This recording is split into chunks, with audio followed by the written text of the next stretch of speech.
Hello, how are you all today? It's Friday, I'm home from work, I've been travelling this week. Sam, you asked me a little bit about things this week, so I thought I'd answer some of your questions. But what I first thought I'd share with you is what I picked up at the cigar shop this week. We'll start off with everything. I've heard good reviews about these good everyday cigars. So one of the things, these come up like this. These are, we'll open it because I'm not going to leave it in this plastic. These are what they refer to on the internet as being very good, like cheaper everyday cigars to smoke. Now these are called factory smokes, and they're made out of the Drew estate, which is a Nicaraguan thing, I think, if my memory serves me correctly. Now these are supposed to be quite good. They're reviewed very well.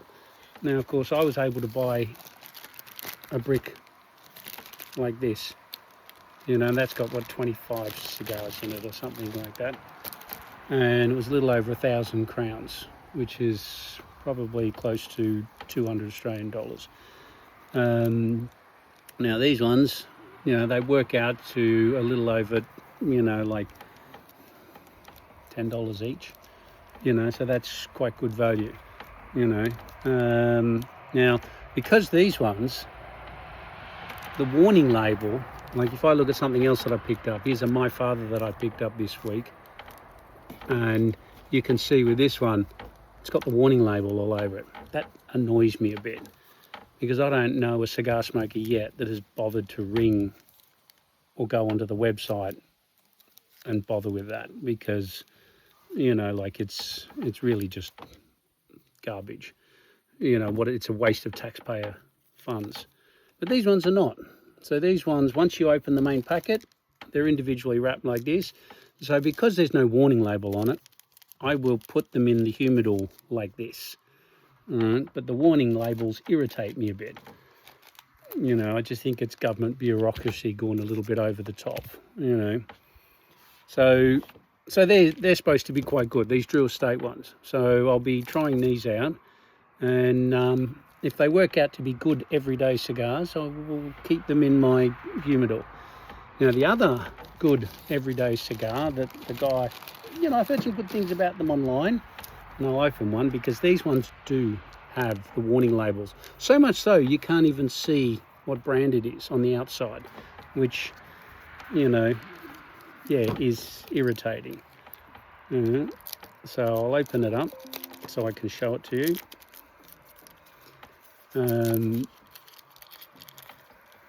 And these ones I'll take out of the plastic before I put in the humidor, because I don't want to see those warning labels, just irritate me. But you can see here, and these are cheaper again. Now I did buy these because I have seen online people saying they are good, a good cheap everyday cigar. All right, so I will give them a go. And the beauty about these is they are quite cheap. Now I realise they're quite cheap, probably you find for one reason.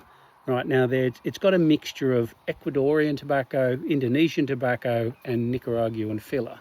But the reason they're cheap is because it's owned by the Scandinavian group, which is a really big multinational, group. So basically it's a whole bunch of investors that are only interested in one thing, making money.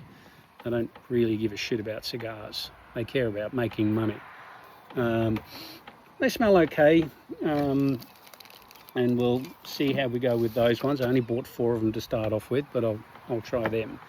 Now the other ones I picked up this week, I've got the Charter Oak, which has got good reviews, so I'm going to try that one out. And that one is from a company called the Foundation Company. Now that is a good hand-rolled, cigar. And once again, and I do try and stick with cigars that are more like the Olivia, the My Fathers, because those guys care about the cigar. They care about the quality. They've got a long family history, and these guys are, like, it's not just about money for them. It's about, more. It's about reputation. It's about making sure they maintain the highest standards, it's about family history, and there's so much into it that these guys, I've watched a few interviews with the Garcia family that do the My Fathers recently, and those guys genuinely care a lot about cigars. So here I've picked up a few different ones. I can't read it without my glasses on, but that's one there. So I've got that My Father. That's one of the, you might be able to see it on the camera. There's that one. And then I've got the Yami Garcia cigar, and that's the son. That's the son of Don Pepin Garcia. So that's his son, that one. And then I've also got that one there, and I can't see that without my glasses on, so I can't quite read it properly. The other cigar I've got is this. It's called the Halftime. Now, the guy in the shop recommended these, so I thought I'd buy one and try it out. As you can see, it's only very short, so this is one of those cigars that I will probably smoke when I don't have a lot of time. But this one, what I know about this one is this is Ecuadorian. So this is an Ecuadorian cigar. So these are the ones that I'm going to be trying over the next week or so. And the other thing you asked me about was the Boveda packs. So in my bigger humidor, I have this Boveda pack. Now this one's 320 grams. This one will last quite a long time before it runs out. So and that will depend on room and space. Now, there's no point buying a desktop humidor and putting one of these in it. It might keep it, the humidity level right for a long time, but it takes up way too much space. So with one of those, you end up buying one of these. All right, now you get them all. This is a 60 gram. You can buy them all the way down to 8 grams.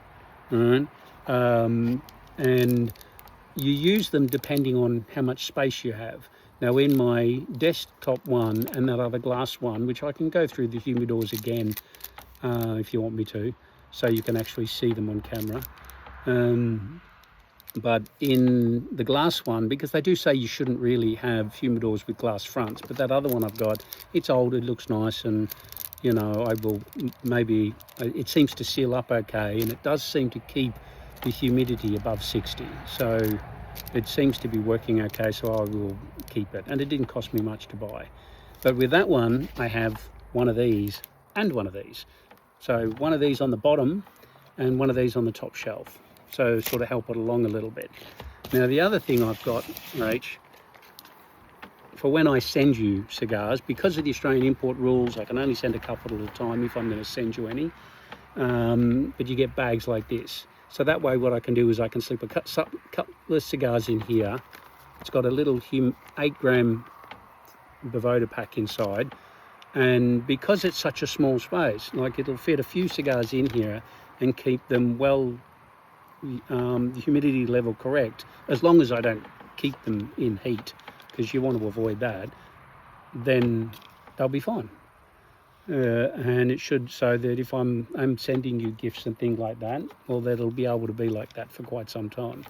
And so they should make it to you, and then when you get them, the humidity will be correct, and you should be able to take them out and just smoke them. So that is the Boveda packs that I use at home, on a regular basis.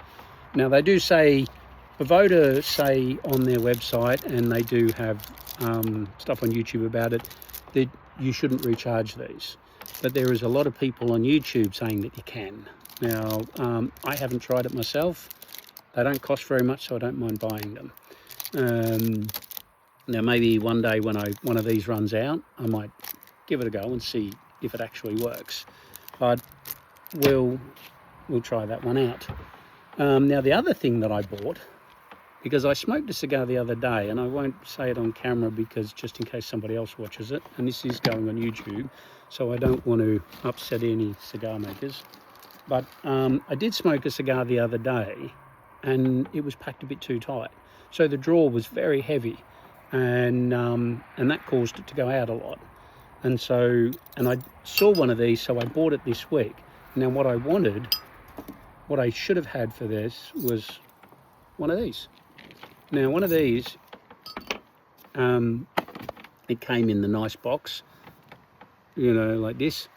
And what it is, you can see there, it's got a sharp edge on the end, so you can screw it in. It's only very fine, but if you get a cigar, and you can test it out in advance, and if you got a draw on it and it doesn't feel like it's drawing or it's too heavy, you can take this and you can wind it in from this edge and you screw it in.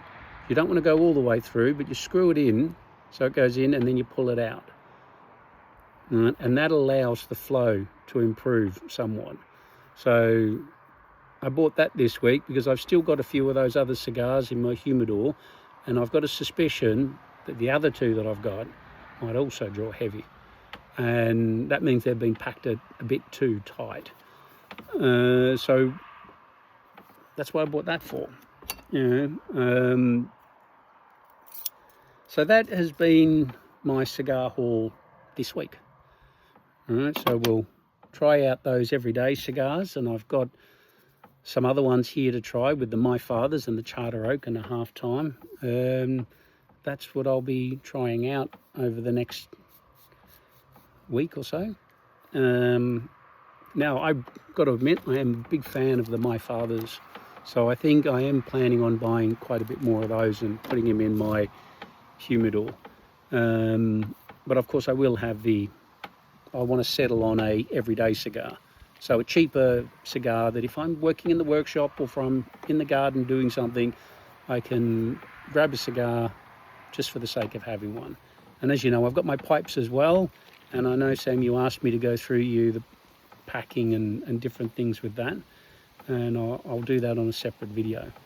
But that's my cigar haul this week. I'll put another one out over the weekend which got to do with the pipes, and maybe I'll review one of these other cigars and talk about something else. And so long as you guys want me to keep doing this, I'll keep doing it. But you got to let me know, because if you don't want me to, if you're not interested, I'll stop. But if you are interested, I will keep putting something out, and we'll see how we go. But you guys have a good weekend, and I'll catch you on the next video.